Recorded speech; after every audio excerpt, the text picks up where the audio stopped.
जी आपको बता दें, आज की सबसे बड़ी खबर आपके इस सवाल के साथ हम लोग शुरू करने जा रहे हैं कि राम का गुणगान करेंगे तो क्या आप मुसलमान नहीं कहलाएंगे क्या? मतलब देशहित की शुरुआत हम 5 गंभीर सवालों के साथ करने जा रहे हैं। क्या इस देश में श्री राम की भक्ति करना क्या गुनाह है क्या?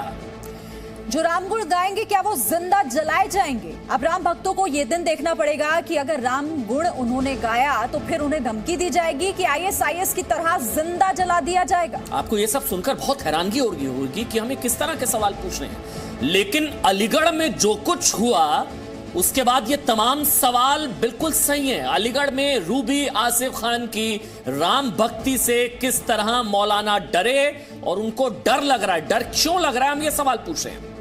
तो रूबी खान को जो राम गुण जिन्होंने गाया उनसे मौलानाओं को दिक्कत हुई तो फिर रूबी खान को धमकियां मिलने लगी और धमकी भी जिंदा जला देने की। हालांकि अब इस पर कार्रवाई कब होगी, जी न्यूज ये सवाल पूछ रहा है। पूरे अलीगढ़ में पोस्टर्स लगा दिए गए हैं कि इस्लाम से बेदखल कर दिया जाए। गुनाह सिर्फ इतना, इन्होंने राम नाम जप दिया था। स्पेशल रिपोर्ट देखिए।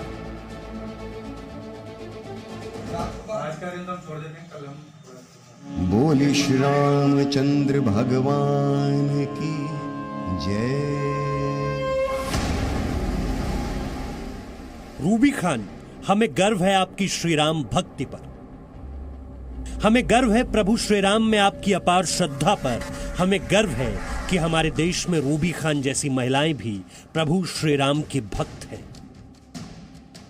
जिनकी राम भक्ति असल में उन मौलानाओं को खटक रही है जो सदियों से लोगों को, समाज को, देश को बांटकर अपनी मजहबी दुकान चला रहे हैं। और अब देश के ऐसे ही कट्टरपंथी मौलाना ISIS की तरह रूबी आसिफ खान जैसी राम भक्त को जिंदा जला देने की खुली धमकी देते हैं।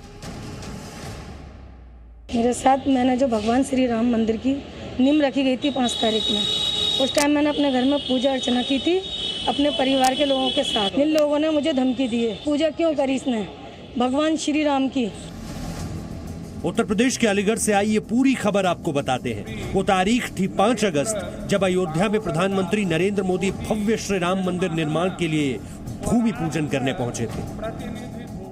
राम आज भी हमारे मन में बसे हैं, हमारी संस्कृति के आधार है। श्री राम भारत की मर्यादा है।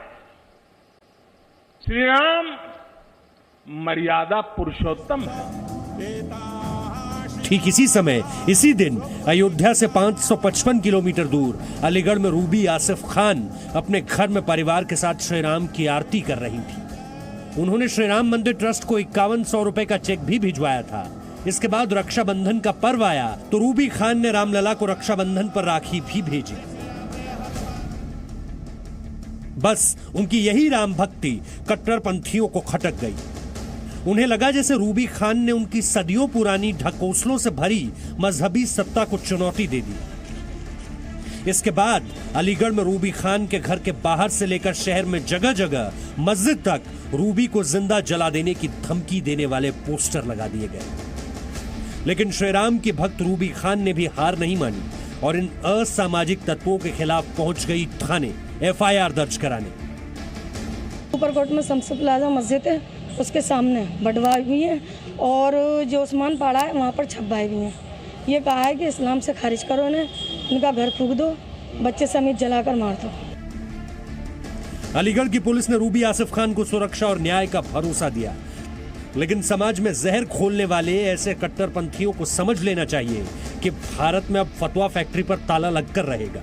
दुनिया रसखान की कृष्ण भक्ति का उदाहरण देती आई है और अब रूबी आसिफ खान की राम भक्ति की मिसालें भी देगी। ब्यूरो रिपोर्ट, जी मीडिया। मतलब यकीन मानिए, जब पहली बार ये खबर हम लोगों ने देखी थी तो हमें भी भरोसा नहीं हुआ था। मतलब बातें बहुत बड़ी बड़ी की जाती है गंगा जमनी तहजीब की, हकीकत कुछ और। बातें की जाती है संविधान की, लेकिन अपने धर्म पर आती है तो संविधान सेकेंडरी हो जाता है। बातें सेकुलरिज्म की जाती है, लेकिन यहाँ पर सेकुलर चुप्पी हो जाती है, किसी का मुंह नहीं खुलता।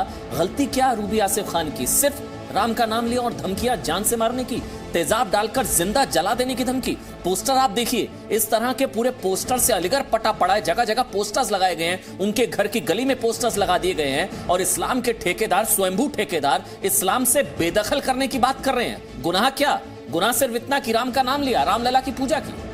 बिल्कुल, और वाकई हैरानी होती है ऐसे पोस्टर्स को लेकर। और यहाँ पर मामला सिर्फ रूबी आसिफ खान को मिल रही धमकियों तक ही सीमित नहीं है, बल्कि अलीगढ़ में ऐसे धमकी भरे पोस्टर्स में रूबी के साथ साथ नरगिस अली नाम की मुस्लिम महिला का भी नाम शामिल है। पोस्टर्स हम दिखा भी रहे हैं लगातार कि रूबी के साथ साथ नरगिस का नाम इसमें छपा हुआ है, लिखा हुआ है। नरगिस ने भी 5 अगस्त को भूमि पूजन के दौरान उस दिन श्री राम की पूजा अर्चना की और इसलिए दोनों मुस्लिम महिलाओं को जिंदा जला देने की धमकी दी गई है, जिंदा जला देने की, क्योंकि इन्होंने राम गुण गाया।